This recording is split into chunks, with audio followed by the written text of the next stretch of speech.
Everybody as well. Happy Sundays for those who are with us today live. For those that are joining any other day, happy day, whatever it is that you turn in. An incredible time of the year, the June time. It's a little muted this year. I don't know if you had the same experience. Usually this time is the busiest month of the year between graduations and weddings and camps starting and schools ending and all of that roller coaster that we used to go on. It's still happening. I think it's just happening with a little bit less of a roller coaster. I think we went from like Great Adventure roller coaster to like Coney Island roller coasters. But it's still happening, and this is really a period of time of transition. June is a time of transition. June is a time of ending and beginning. Very much that applies to our lives. This period of time that we're in right now, right before we get into the throes of summer, as spring is basically gone. Even on the calendar it's gone, but just in the cycle of the year as it starts to end. These are moments where we can introspect, moments where we can look back on our years and be much more critical of what we've accomplished. And I don't mean that to be negative. I mean that to be positive. Be much more aware of what we've done and what we wanted to do. The greatest people that I've learned about and read about, they were very critical of themselves. It wasn't from a place of negativity. It was a place from positivity. They knew they had something very powerful inside them. And the critical eye in which they looked at their past is only because they wanted to find out ways to get better. That's this period of time. But we got to do it.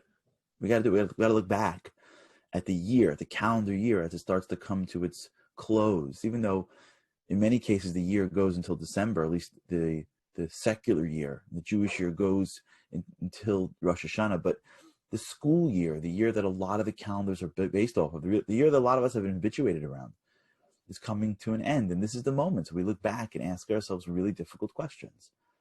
Did I accomplish what I want to accomplish? Did I become who I wanted to become? How come? I don't care how old I am. We've been talking a lot about this idea of significance, because significance is what's driving us, at least a piece of us. We have multiple pieces, but one major piece of our lives is to be significant, to grow in the right way, to move from the atom that is within all of us that comes from the ground to the soul that is within us, to go from literally bottom to the top. It's the journey of life. It's the journey of depth.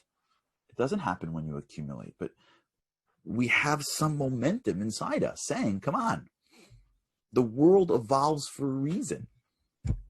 We as a human being change for a reason, because God put into the system movement.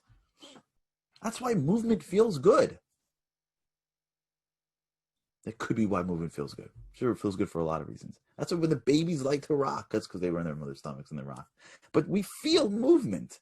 It's not just being in the car and traffic opens up and it's open road and you're like, that feels much better than traffic. It's life.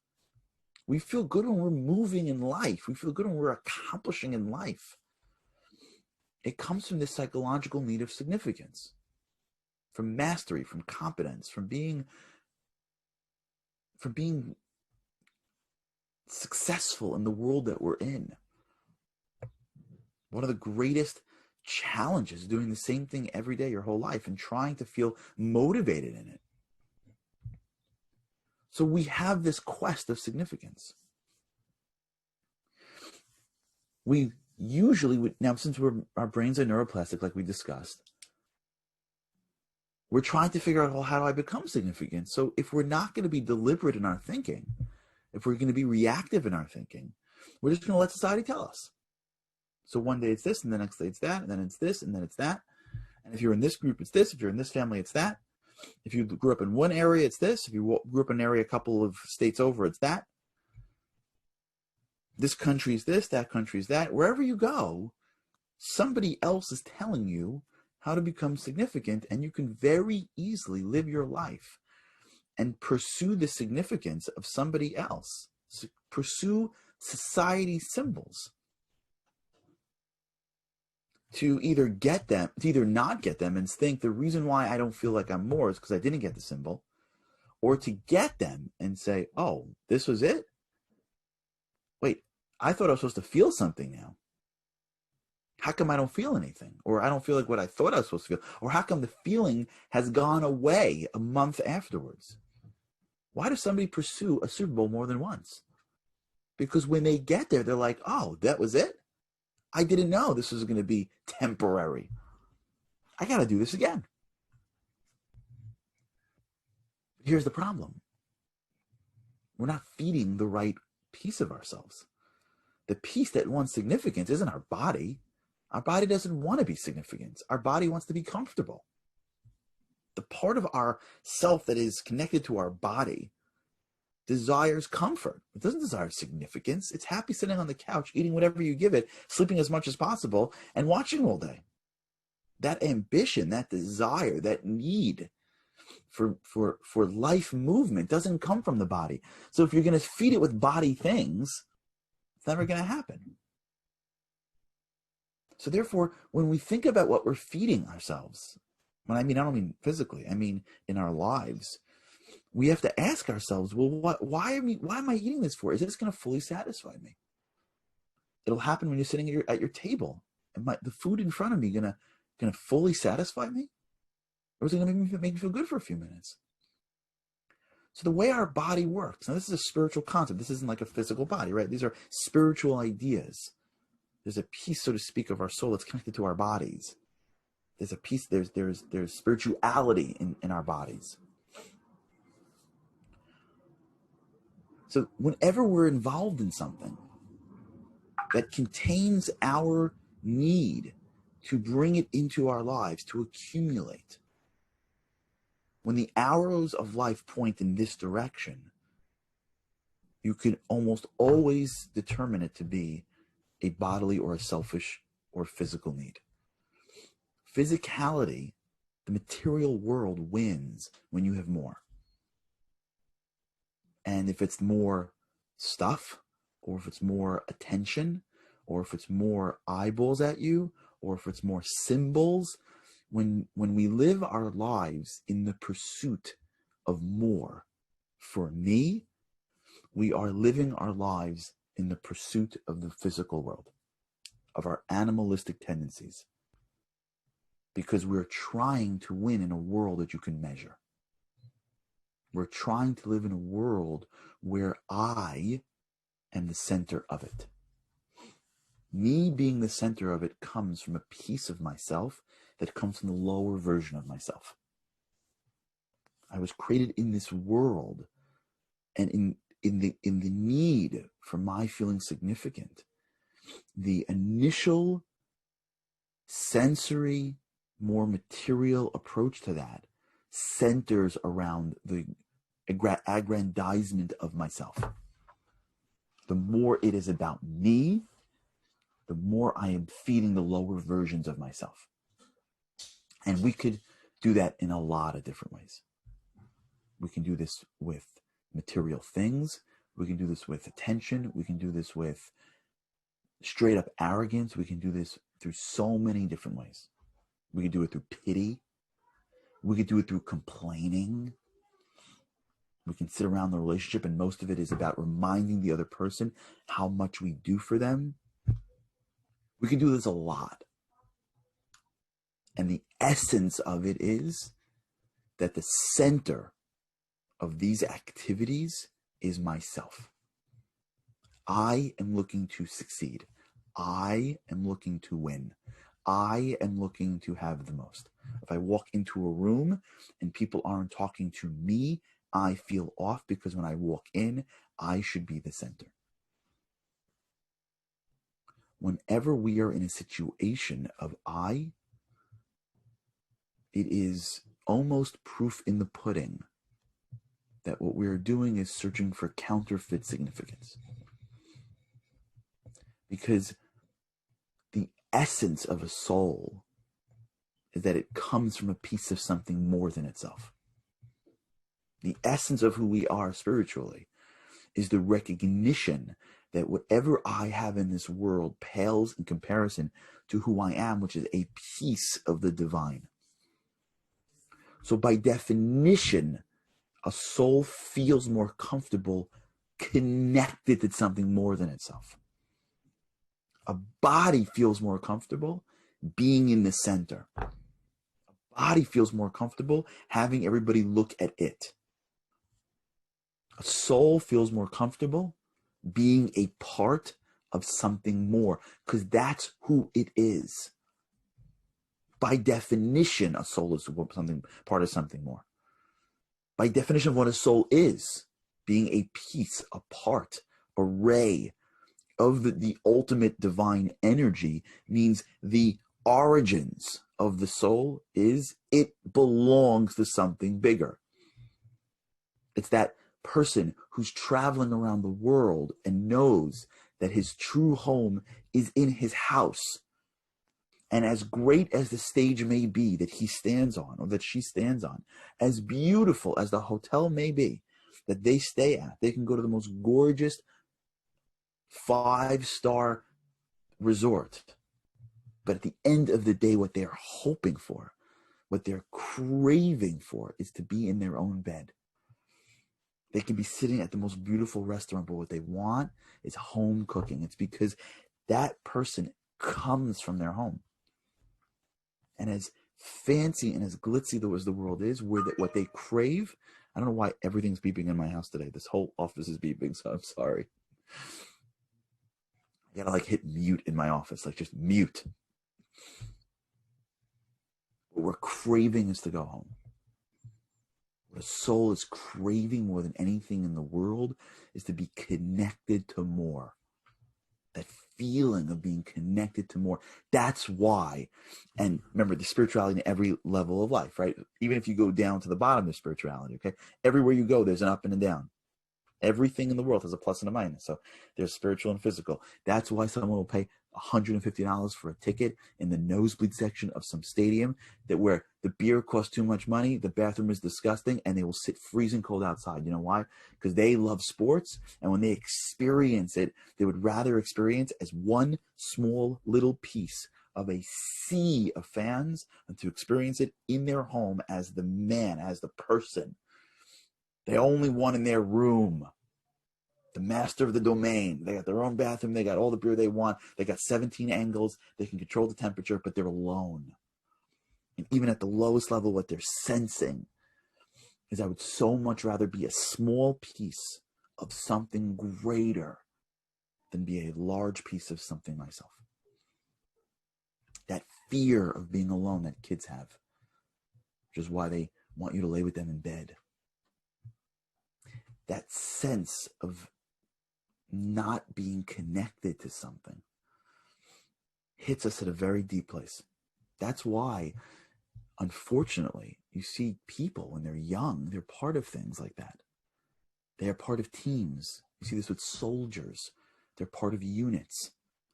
And then they get out of their army. They get out of their high school basketball team. They get out of their group from camp. Whatever it is, they grow out into the world. And they don't feel the same sense of purpose. They don't have the same unified mission. And so even though they're much more comfortable, or they're much better off financially, they're craving it. They never hit their stride, because the feeling of giving up myself for the greater good feels so much greater than being in the center of the world. Some people never have that ability. I mean, they've just never been given that. Or it's been so long. That's where companies really mess up. If you want to know where real companies really mess up, is that lots of companies, especially smaller companies, are really just companies centered around 1 or 2 or 3 people. They're not really mission driven. They're personality driven. So this becomes like a game of me versus you. And people are craving to go to work and to be part of a mission. It's hard to do that. It's easy to do that for a sport or for a country or for an ideal. Do it for a job. It's much more complicated, which is why most companies don't. When our lives take on a much greater purpose, in that it's the purpose of my life is to be part of something more, I am now heading into the direction of true significance. True significance is not pulling towards. True significance is pushing out. And you know it, because when a person goes to a funeral, that's all the person is trying to find. All the person is trying to find in a funeral, every eulogizer in a funeral, if they're trying, sometimes they just forget about it. Like there's not much there. So they're just, who knows? I went to a funeral once and the whole thing was just humor. What they're trying to do is they're trying to draw what piece of this person was thinking of others before himself or herself, was part of a greater unit, was a contributor to society at large. And the more they contributed, the more they saw themselves as less of themselves and more of others. Maybe along the way in life, they may not have had as much, but once it gets to be real, that there's nothing like it. And you see this even if you ever watch someone go through this at a Shiva home. Everyone's looking for stories to tell about somebody, where they helped them, what they meant for them, why they changed them. And if you look at a family that is going through tragedy, the greatest comfort they get is that. They get this comfort that their loved one mattered. Why? Who cares? Who cares what that person felt to the world? Because they sense in their most deepest part of themselves that that's the purpose of being here in the first place. And they accomplished it. Look what they've done. Someone comes out of nowhere and says, this person made a difference in my life. How does that give comfort? Who cares? It doesn't bring them back. The person doesn't know that person even, but somehow it aligns the whole purpose of why we're on this earth. That's what significance is. It's what I am contributing. Here's the mistake. You ready? We're going to end in a minute or two, so we'll talk about it. This is what we do this every day, with God's help. We think that significance is when, this is why, watch this. Very good, Liran. Thank you, Liran. That's why we write your eulogy. Excellent. Because we want us to stimulate this way of thinking. Yes. Well, idea, it's exactly right. The connection, the deeper connections of quarantine. Now, here's the trap. Before we conclude, I want to share with you a trap. People think that significance is when you help or when you make a difference in the lives of many, many, many people. See how that can be a trap?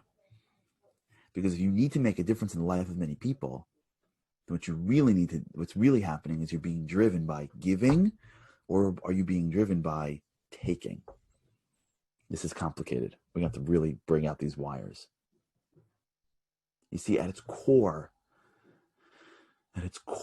value is what you give to the person that's in front of you. Now, if the person that's in front of you happens to be a screen and more people can tap into, that's one thing.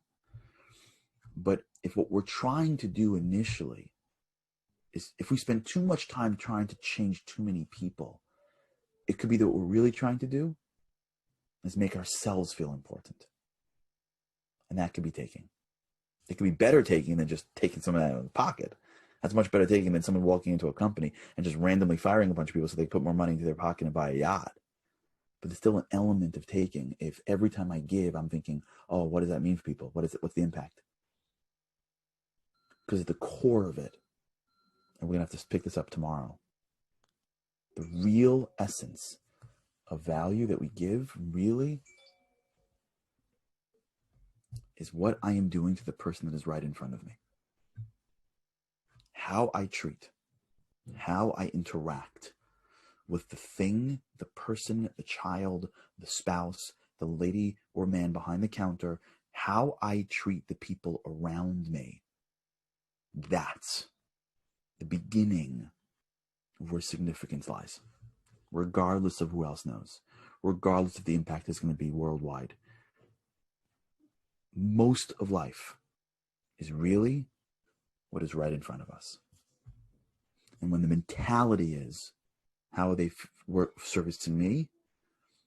And when the mentality is, how am I servicing them? That divide 100 times a day is really at the core of significance and the core of real impact. Okay, I'll pick this up tomorrow. Those that tuned in on a Sunday, thank you. Any day you tune in, I appreciate it. Have an incredible day. We look forward to talking to you tomorrow with God's help. I cannot wait to be with you again, hopefully, tomorrow.